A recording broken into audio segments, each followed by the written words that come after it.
person be allergic to wheat and not have celiac disease? Yes, a person can be allergic to wheat and not have celiac disease. It's a different mechanism. It's a different antibody.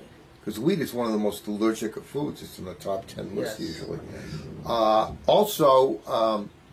There is such a condition where you can be sensitized to gluten and not have celiac disease?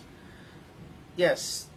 Just because you're sensitized doesn't necessarily mean that you have the disease. You have to actually form the antibodies that actually attack them. So making the proper diagnosis is extremely important. And we're not saying someone wouldn't do better on this diet. Sometimes people get on a particular diet, but also they've been learning to eat healthy. So we don't know if it's the healthy diet or changing the diet. But you really want to have the diagnosis before you change a lifestyle that dramatic. Mm-hmm. You can't even have a sandwich.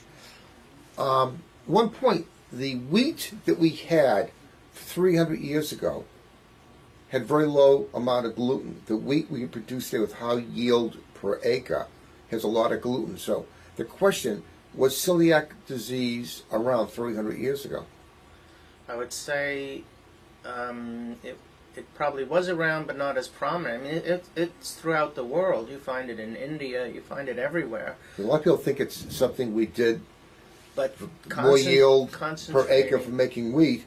We changed things a little bit, and maybe it's something that's relatively new. We don't know. But they took some of the wheat that they found stored low gluten 300 years ago, and maybe 200 years ago. But it's an interesting premise.